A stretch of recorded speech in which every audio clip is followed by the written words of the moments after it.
नमस्कार। आज का हमारा सत्र है प्रभावी संचार कौशल्य का प्रदर्शन, यानी कि इफ़ेक्टिव कम्युनिकेशन स्किल्स।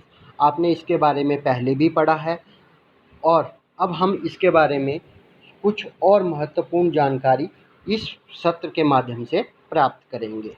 तो हमने कम्युनिकेशन के बारे में पहले पढ़ा था कि कम्युनिकेशन करने के लिए हमें 3 चीज़ों की बहुत अधिक ज़रूरत होती है। एक सेंडर, दूसरा रिसीवर और तीसरा मीडियम। तो हमारा जो सेंडर वो व्यक्ति होता है जो अपना संदेश दूसरे व्यक्ति को देता है, उसको हम बोलते हैं सेंडर। दूसरा रिसीवर, जो व्यक्ति उस संदेश को लेता है उसको हम रिसीवर बोलते हैं।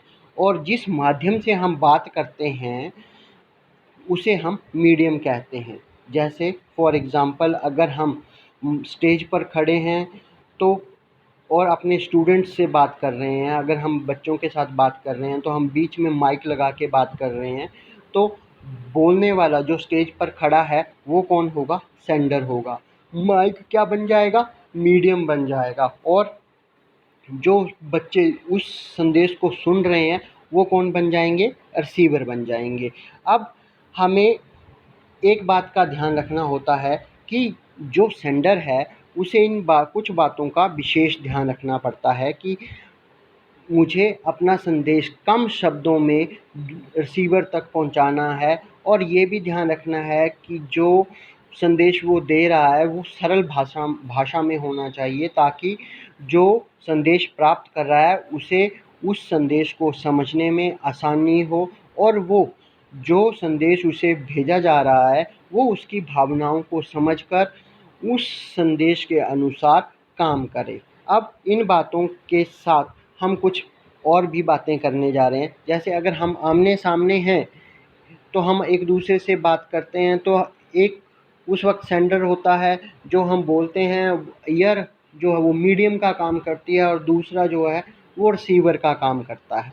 अब इसमें कुछ बातें बताई गई हैं। एक अच्छी शब्दावली और भाषण पर नियंत्रण महत्वपूर्ण होता है। एक सेंडर को हमेशा इस बात का ध्यान रखना चाहिए कि उसकी शब्दावली और उसकी भाषा, एक अच्छी भाषा का प्रयोग करना चाहिए कि जिसमें वो प्रवीण हो। और रिसीवर को ऐसी भाषा में समझाने का प्रयास करना चाहिए जिसको वो अच्छी से समझ सकता हो। ऐसी भाषा का इस्तेमाल नहीं करना चाहिए कि जिससे रिसीवर को पता ही ना चले कि वो असल में क्या कहना चाह रहा है। दूसरा, जिस स्वर में आप बोलते हैं उससे उसकी भावनाओं पर असर भी हो सकता है। कई बार हम आपने देखा होगा कि आपकी मम्मी कभी कभार आपको प्यार से बात करती है, कई बार आपसे गुस्से में बात करेगी। तो हर बार उनके बात करने का जो तरीका है वो अलग होता है, तो उसका प्रभाव भी हम पर अलग अलग होता है। इसके बाद कई बार हम संकेत से भी बातचीत करते हैं और अपने संकेत से दूसरे को समझाने का प्रयास करते हैं। जैसे दरवाज़ा हो गया, दरवाजे को हम बंद करने के लिए आपको इशारा करते हैं कि डोर बंद कर दो, ठीक है। या कई बार हम क्या करते हैं कि इस तरह की भाषा का इस्तेमाल भी करते हैं कि दूसरे को जो हम बोल रहे हैं वो हमारी भाषा को उस तरीके से समझे, आसानी से उसको समझ सके और उसके ऊपर काम कर सके। अब इनके आगे हम बात करेंगे कि ये हम जब कोई भी बात करते हैं किसी के साथ, तो हमें कोई ऐसी बात नहीं करनी चाहिए जिससे उसके ऊपर या उसकी भावनाओं को ठेस पहुँचे। तो हमें बात करते वक्त इन सब बातों का बहुत अधिक ध्यान रखना पड़ता है। सुनने वाले जो व्यक्ति होते हैं वो टोटल मिला के अगर हम बात करें तो मैक्सिमम सुनने की जो प्रतिशत है वो 40% लोग जो हैं वो अपना अधिकतर समय सुनने में व्यतीत करते हैं। 35% लोग जो हैं वो ज़्यादा बोलने में, यानी कि अपना मैसेज देने में व्यय करते हैं। तो उसी तरह से एक अच्छे बोलने वाले को कुछ जो विशेष बातें हैं वो मैंने आपको बताई कि उनकी तरफ ज़्यादा ध्यान देना चाहिए। उसी तरह से सुनने वाले व्यक्ति को भी कुछ बातों पर विशेष ध्यान देना चाहिए। एक तो सुनने वाले व्यक्ति के लिए ये बात ध्यान में होनी चाहिए कि उसे किसी बिना व्यवधान के उसे बात सुनाई देनी चाहिए। जैसे कि आपने देखा है कि अगर मैं टेलीफ़ोन से आपके साथ बात करता हूँ तो आप देखेंगे कि मेरे और आपके बीच में अगर सिग्नल प्रॉब्लम आ जाती है या सिग्नल सही नहीं है और मेरी बात आप तक सही तरीके से नहीं पहुंच रही है या हम बात करते वक्त हमारे बीच में सिग्नल में दिक्कत आ जाती है तो हमारी बात सही प्रकार से नहीं हो पाती है। तो उसी तरह से उस तरह के व्यवधान जो बीच में आते हैं उससे जो रिसीवर होता है, जो जिसको हमने बात बतानी है, वो सही प्रकार से बात को समझ नहीं पाएगा, सुन नहीं पाएगा और समझ नहीं पाएगा। उसी तरह से दूसरा है कि अगर हमें दूसरी बात ये भी ध्यान रखनी है कि जब हम किसी की बात सुनते हैं तो हमें बिल्कुल शांत होकर उसकी बात को समझने का प्रयास करना चाहिए। उसको सुनने के लिए हमें उसकी तरफ ध्यान देना चाहिए कि हमें वो क्या बात कर रहा है, हमसे क्या बोलना चाह रहा है, क्या उसने बताया है हमको, इन सब बातों का ध्यान रखना चाहिए। इसके साथ-साथ कभी-कभी ये भी होता है कि हम किसी और काम में व्यस्त होते हैं और दूसरे आदमी के साथ बात कर रहे होते हैं। ध्यान हमारा किसी दूसरे काम में होता है और दूसरे आदमी से अभी हम बात कर रहे होते हैं। तो हमें जो संदेश है वो पूरा समझ में नहीं आता या हम अधूरा सुनते हैं उसको, पूरा सुनते नहीं हैं। उसकी वजह से भी हमारे काम में रुकावट आती है। तो इन सब बातों को हमें ध्यान में रखना चाहिए कि हमें सुनते वक्त पूरे ध्यानपूर्वक बात को सुनना चाहिए। इसका एक एग्ज़ाम्पल मैं आप लोगों को और देता हूँ कि आप लोग जैसे टीवी देख रहे होते हैं और आपके मम्मी या पापा आपको बुलाते हैं तो उनकी तरफ आपका ध्यान नहीं होता है। वो आपको आवाज़ें लगाते रहते हैं और आप लोग जो हैं वो टीवी में इतना व्यस्त हो जाते हैं कि उनकी आवाज़ आपको सुनाई नहीं देती है। तो ये क्या कारण है कि आपको उनकी आवाज़ सुनाई नहीं देती? क्योंकि आपका पूरा का पूरा ध्यान उस वक्त टीवी पर होता है। उसी तरह से कक्षा में जब विद्यार्थी क्लासरूम में पढ़ रहे होते हैं, अगर वो आपस में बात करना प्रारंभ कर देते हैं तो जो अध्यापक आगे उनको पढ़ा रहा होता है उसका बताई हुई बात, उस अध्यापक से बताई हुई बात बच्चों को समझ में नहीं आती है, क्योंकि उनका ध्यान अध्यापक से हटकर अपनी बातों में या अपनी गतिविधियों में चला जाता है। तो हमें अच्छा श्रोता बनने के लिए सबसे ज़्यादा ज़रूरी बात ये है कि हमें किसी की भी बात को ध्यानपूर्वक सुनना चाहिए। अगर हम किसी भी बात को ध्यानपूर्वक सुनेंगे, समझेंगे तो हम उसके अनुरूप काम करने में सक्षम होंगे। और दूसरी सबसे बड़ी बात ये है कि अगर आप ध्यानपूर्वक सुनेंगे तो गलती होने की संभावना ना के बराबर होगी और वो बात आपको लंबे समय तक याद रहेगी कि किसने हमें क्या बोला है। मगर अगर हम ध्यानपूर्वक बात को नहीं सुनते हैं तो हमें याद ही नहीं होता कि हमने क्या किया है, हमें क्या बोला गया है। अब इसी तरह का कुछ चीज़ें और भी हैं कि हम पढ़ते हैं, किताब में हमारा ध्यान है, किताब खोल के बैठे हैं, अगर हम साथ में कुछ और काम भी कर रहे हैं या पेन के साथ खेल रहे हैं या पेंसिल के साथ खेल रहे हैं या हम टीवी भी देख रहे हैं तो हमारा हमने क्या पढ़ा इसका हमें बिल्कुल भी ध्यान नहीं रह सकता या हमें वो याद भी नहीं रहेगा कि हमने क्या पढ़ा था।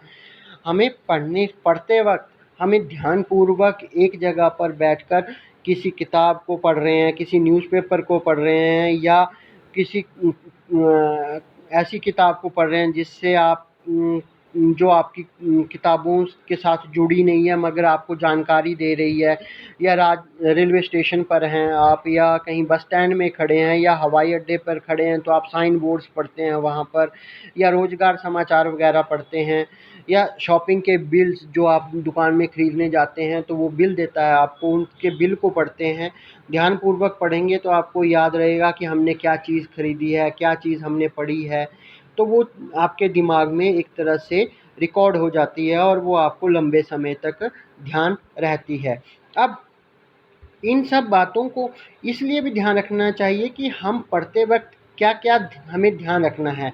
अपना आपको आपको क्या-क्या करना है, आप अपनी गति के अनुसार पढ़ सकते हैं। आप अकेले पढ़ते हैं ताकि कोई आपको देख ना सके या आप कहीं आप गलत तो नहीं पढ़ रहे। आप जितना चाहें उतनी सामग्री को इकट्ठा करके रख सकते हैं। सामग्री को समझने और संग्रह करने के लिए आपके पास बहुत अधिक समय भी होना चाहिए। जितना चाहे उतनी पुस्तकें आदि आप पढ़ सकते हैं या जिसकी कोई सीमा नहीं है। आपको जो पसंद है और जो नापसंद है आप उस तरह की सामग्री को इकट्ठा भी कर सकते हैं। इसके बाद आप क्या सोचते हैं और आप क्या पढ़ना चाहते हैं और कैसे पढ़ना चाहते हैं? पढ़ने से आप पर क्या क्या प्रभाव पड़ते हैं? पढ़ने से आप बहुत सारी जानकारी बहुत तेज़ी से प्राप्त कर लेते हैं। पढ़ना आपकी शब्दावली को बढ़ा सकता है, आपके भाषा कौशल्य में सुधार ला सकता है। पढ़ना आपको एक ही मुद्दे पर सोचने के विभिन्न तरीकों से अवगत करवा सकता है। पढ़ना आपके ज्ञान और सूचना को बढ़ा सकता है। पढ़ना आपको उन चीज़ों से अवगत करा सकते हैं जिन चीज़ों के बारे में आपका ज्ञान कम है या आपको ज्ञान नहीं है। अब इसके बाद आती है लेखन विधि, यानी कि लिख कर जो हम काम करते हैं। तो हम जो काम भी लिख के करेंगे ना, वो हम एक तो लंबे समय तक रहेगा और वो एक तरह से रिकॉर्डेड हो जाएगा, पक्का हो जाएगा कि वो फिर वो मिसेगा नहीं, तो हमारे दिमाग से स्लिप नहीं होगा, या हमारे हमेशा हमारे लिए वो लिखा हुआ रहेगा। तो हम कभी भूल भी जाएं तो हम उसको देखकर फिर से याद कर सकते हैं। ये एक शक्तिशाली रूप होता है। अगर हम इससे जुड़ जाएंगे तो हम कभी भी, इसीलिए पाठ्यक्रम में जब हम पढ़ते हैं तो हम रोज़ अपना होमवर्क करते हैं, आपको लिखने के लिए काम दिया जाता है। लिखने का मेन उद्देश्य ये होता है कि वो जब आप उसको लिखते हैं तो वो आपके दिमाग में सेव हो जाता है, आपके दिमाग में एक तरह से आपको याद होने लगता है। बोली हुई बात आप फिर भूल जाएंगे, मगर लिखी हुई बात आप बहुत कम भूलते हैं। उसका कारण ये है कि जितने बार आप उसको लिखने का अभ्यास करेंगे, उतनी बार वो बात जो है वो आपके दिमाग में जमा रहेगी और वो इकट्ठी हो जाएगी। उससे क्या क्या लाभ होंगे? उससे भाषा और शब्दावली बहुत सही और उपयुक्त हो जाएगी। दूसरा, एक बार लिखे जाने पर वापस लेना उसको संभव नहीं होगा, वो एक दस्तावेज का रूप ले लेगा। ठीक है, वो पक्का हो जाएगा। मतलब एक मुख्य रूप में घटनाओं के दस्तावेज रखने के लिए उपयोगी किया जा सकता है। यानी कि कोई भी घटना होती है या कोई भी बात होती है, उसको लिखित रूप में जब रख देते हैं तो वो एक पक्की खबर हो जाती है कि ये बात सही है। इन सब बातों को, अब इन चीज़ों को हम भेजते कैसे हैं? पत्रोच्चार से कर सकते हैं, समाचार पत्र में देख सकते हैं, किताबों में देख सकते हैं, या ईमेल कर सकते हैं, व्हाट्सएप कर सकते हैं। ये सब माध्यम हैं जिससे हम संदेश को एक जगह से दूसरे आदमी तक आसानी से पहुंचा सकते हैं। इसमें एक और बात है कि जो आदमी बोलता है वो अपने अनुसार अपनी भाषा का इस्तेमाल करता है और सुनने वाला उस भाषा के अनुसार उसको समझता है और अनुरूप कार्य करता है। इसलिए संचार और कम्युनिकेशन एक बहुत ही इफ़ेक्टिव मेथड है अपने विचारों का आदान प्रदान करने में। इसमें कुछ बातों का और भी हमें ध्यान रखना है जिनको सुनिश्चित करना चाहिए। संदेश ऐसी भाषा में देना चाहिए जिससे जो प्राप्त करता है उसको समझने में समस्या ना हो और वो भाषण के अनुरूप तथ्यों को समझकर कार्य कर सके। दूसरा, संक्षेप और संक्षिप्त रूप में हमें संदेश देना चाहिए ताकि दूसरे आदमी को समझने में और उसको जानकारी एकत्रित करने में ज़्यादा श्रम ना करना पड़े। ये जानने के लिए कि ये क्या आपका संदेश भली भांति समझ में आ गया है, इसके लिए हमें हमेशा उस संदेश प्राप्तकर्ता से हमें पूछ लेना चाहिए क्या उसको हमारी बात समझ में आ रही है या नहीं आ रही है। अगर उसे हमारी बात सही तरीके से समझ नहीं आ रही है तो हमें उसको किसी और तरीके से बात को समझाने का प्रयास करना चाहिए। इसके साथ ही आपका ये टॉपिक समाप्त होता है। धन्यवाद।